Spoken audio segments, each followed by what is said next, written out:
With vaccine hesitancy on the rise and the re-emergence of highly contagious but vaccine-preventable diseases like measles, more pediatricians are drawing a hard line in the sand. In fact, a growing number of pediatricians now have a vaccine policy at their office. You can choose to not vaccinate your kids, but you cannot bring your kids there. 9 News reporter Jennifer Meckles has that story.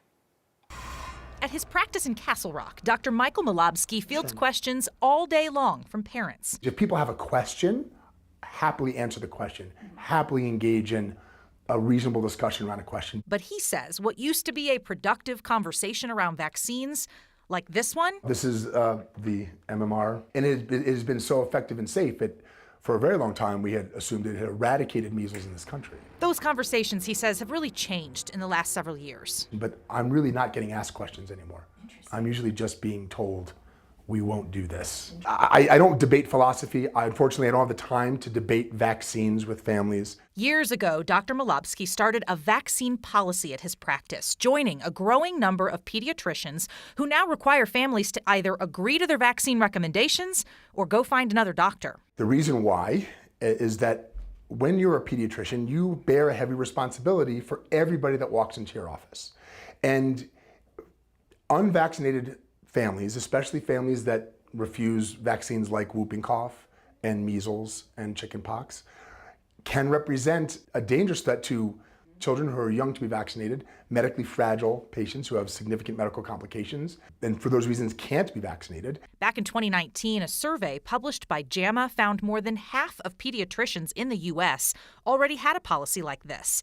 And the American Academy of Pediatrics has updated its guidance to say that's okay if doctors have tried, but families outright refuse vaccines. Dr. Malobsky says it wasn't an easy decision. So it is very hard. But the way that I have had to reconcile that is looking at the bigger responsibility I have. This policy has been in place for over 7 or 8 years. I get constant positive feedback from the families, and many say one of the reasons I sought this practice out is because of this public stance, and I feel safe. Dr. Malobsky says there's a lot of different ways to enact vaccine policies. Some pediatricians will tell families you follow that full schedule, start to finish, on time, or you go elsewhere.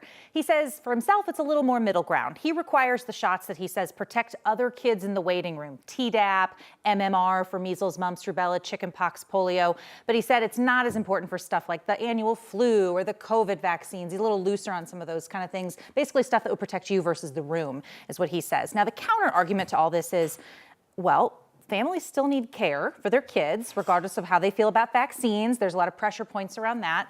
Dr. Malobsky says, this is actually part of some of the literature on this topic. Somebody's got to treat the kids. And a lot of the pediatricians he knows who don't take a hard line, he said they're not anti-vax pediatricians.